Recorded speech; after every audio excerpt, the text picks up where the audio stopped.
Hi, I'm Mark Donovan, Director of Commercial Applications for Audio-Technica, here to do an overview on our Engineered Sound Wireless system. Now, our Engineered Sound Wireless system is a commercial grade system, and by that I mean it's something that's designed to be used in your education applications, government applications, things like that. Not for live sound, but for commercial applications. This is a DECT band wireless, so this operates a little bit differently, and it's worth taking a moment to kind of speak about that. The DECT band is actually in the US is 1.92 to 1.93 gigahertz, a little different in some other areas of the world, but here in the US it's about 10 megahertz wide. And in order to stuff all that information into just 10 megahertz, we've got to do a lot of different things. We have to condense them or compress the bit rate, the digital audio data that we're transmitting.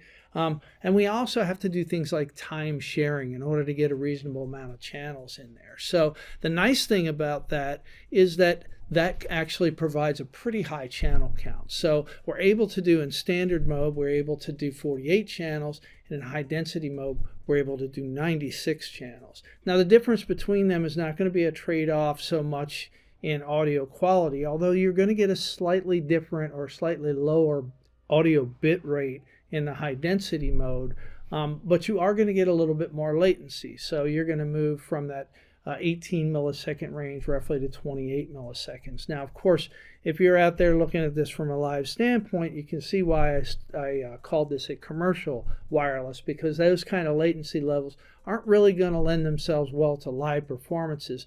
But certainly when you're talking about doing something like video, you're doing conference calls and things like that, that latency is well below a frame. So you're not going to have to worry about any sync problems or things like that. So it works perfectly for that kind of application. Now, another advantage of the DECT band is because of the standards that this DECT band operates under, it requires an automatic frequency management. So what's happening throughout the entire phase when the system is working is it's always looking for the best place and time to operate within that small 10 megahertz area. So if something does happen, if there is some interference, it's going to be able to move the channels around, move those microphones around to be able to deal with that in real time, so you don't have to worry about it. There's no setting of frequencies or anything like that. It's constantly managed that all on its own.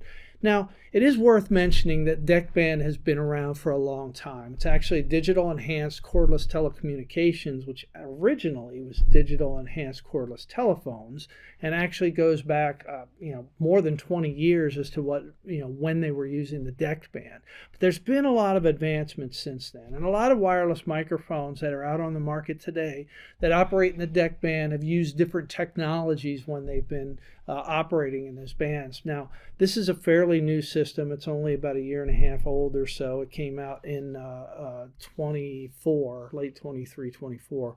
But this is using a little bit newer technology than was available, say, to other microphones or other systems 10 or 15 years ago.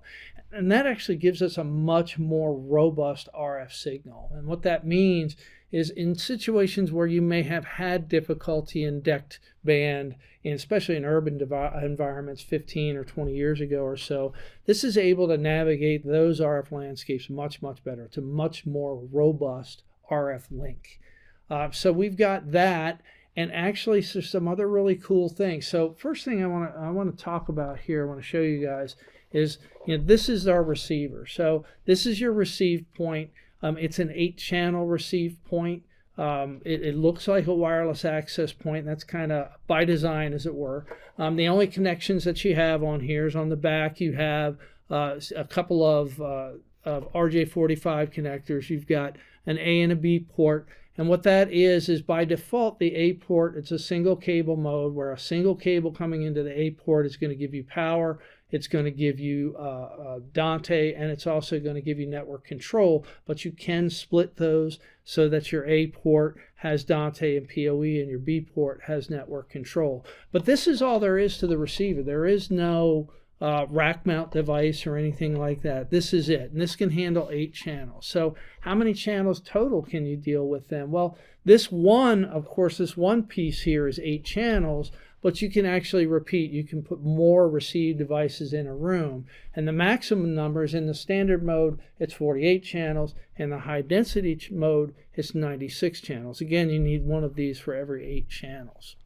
Now, the difference between the modes, so the high density mode is actually to get those more channels, to double up that channel. You're actually compressing the audio data a little bit, and you're also timing is a little bit more. So you're going to have a little bit longer latency. But like I said before, for that spoken voice application, it's not a big deal. So you're talking in that 18 millisecond range for standard, and your 28 millisecond range for high density. So certainly well within a frame. So you have those two different modes that you can operate off of. Now, I want to point out a couple of things about this while I've got the receiver still in front of me. So like I said, the receiver is 8 channels, and what you're going to do is you're going to use any one of the 4 types of transmitters you have. Of course, you've got a belt pack, you've got a handheld, you've got a boundary, you've got a gooseneck base, and you're going to pair them to each of the individual channels here.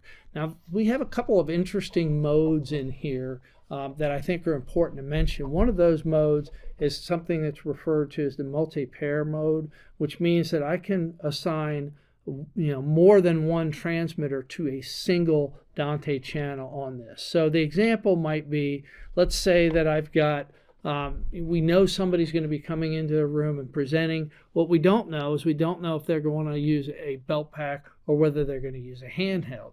So you could assign those both to Dante channel 1, and whichever microphone turns on first will secure that channel. And you actually even have the ability to control the mic preamps in here, so you can set the levels and match the levels up all you want to, but you match them to that same channel, and then whichever turn on first, whichever one of the transmitters comes on first, is going to secure that channel. So that's one mode, the multi-pair mode. Now, that mode actually has a flip side to the coin there. Another mode that's actually, they're mutually exclusive between multi-pair and something called the roaming mode. And the roaming mode is a unique mode to Audio-Technica. So like I said, you're going to pair these transmitters up to each of these channels inside of here.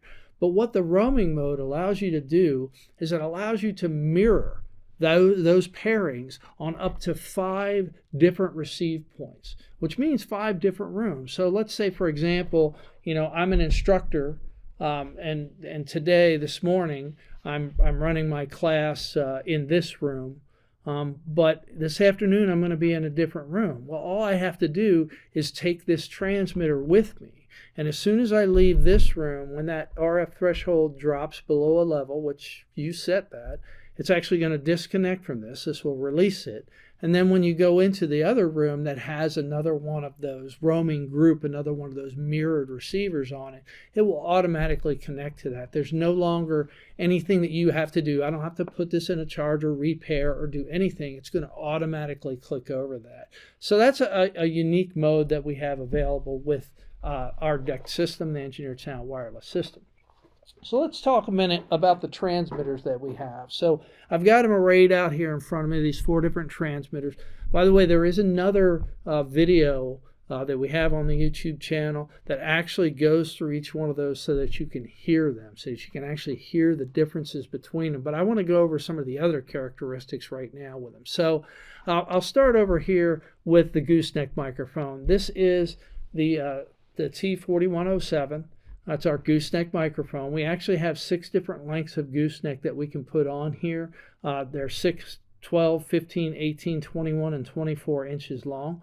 We also have 3 different capsules that you can put on there. We have a cardioid, a hypercardioid, and in this case, this is actually a miniature shotgun element, which is actually somewhat unique, and this gives us great isolation when you're using this, especially if I've got like a panel or a city council. This is really great for isolating people that are sitting side by side. And you can also do this shorter length so that it's a little bit more out of the way.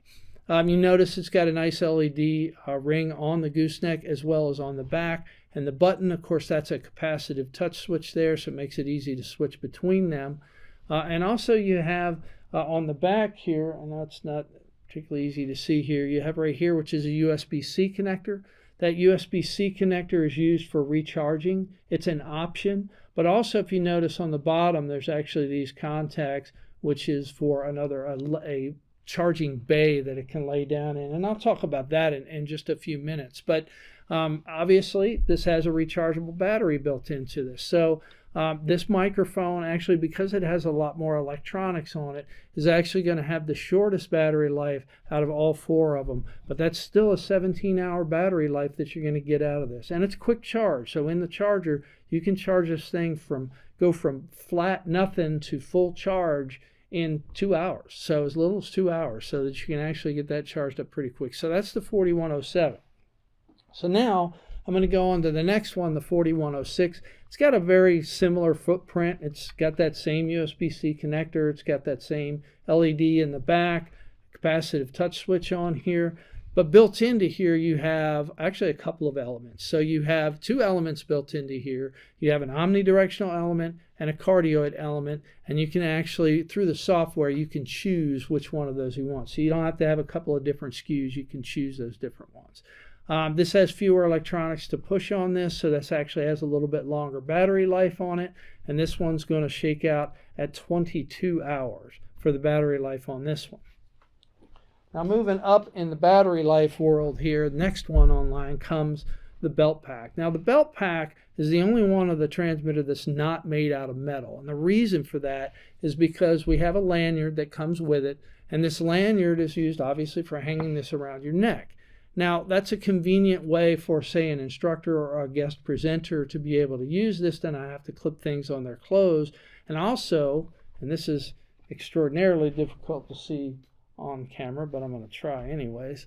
Right here, there's a small hole right next to the connector. Now, the silver connector here is a connector that I can use any one of our lavalier or headset wireless with, but that little hole right there is actually an omnidirectional element, and that omnidirectional element is actually very effective and very good sounding. Again, I encourage you to go look at the other video that's online that compares the audio between these. But that just makes it a lot easier to just put this around someone's neck as a lanyard. It's lightweight, and the battery life on this one is 25 hours. Now, as far as muting goes, you've got this switch here on the front, this big square. I mean, that is a press to mute, press to unmute, and a long press on that's going to be the power button. The last transmitter is the handheld transmitter. And really, this is just what we would expect from a handheld transmitter. You've got a mute switch, a slide mute switch on the side. This is a metal casing on this.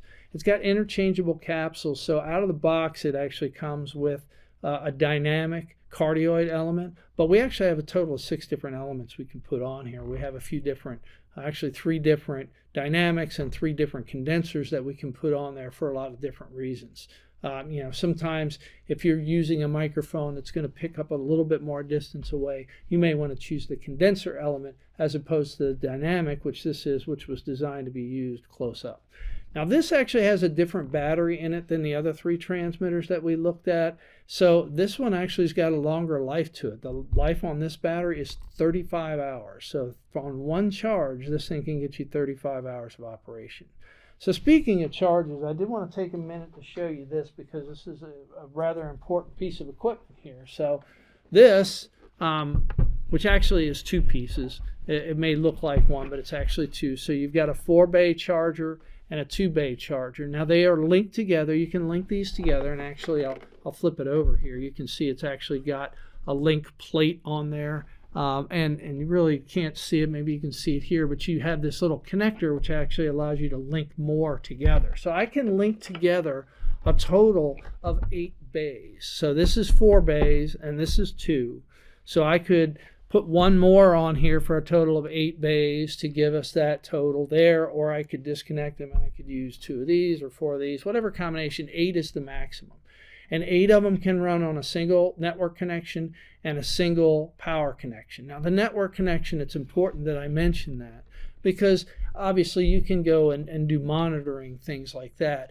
But these chargers, this is how the system is programmed. This is how you push the programming into the transmitters. And you can actually see we've got the different types of charger. These slots are set up so that it can take either handheld or belt pack. And you can see that it just kind of slides right in there. And then these ones are for the flat bay type. So this is going to be the boundary, and the gooseneck are going to slide into here. So it's important, like I said, because the programming is actually pushed through here. So when you are setting up a system, when you buy one of these, you have to have your charger. You've got to have that in order to program it. Now, after that, after it's programmed, you can, like I said, you've got USB-C connectors on the back of these tabletop ones, and you could run them off that for the rest of their lives. But again, during the initial programming, you do need that. But these are nice, secure ones. These sit in here very easily, very secure. There's no worries about connections. And again, you've got this flexible one for your handheld and your belt pack. And that's all of the components of the Engineered Sound Wireless. I know that there's a lot. There's also, again, I'll mention it again, there's another video that describes the differences between the transmitters in a little bit more detail. But the Engineered Sound System, again, designed for that commercial type of application, and it's available now. Thank you for joining me.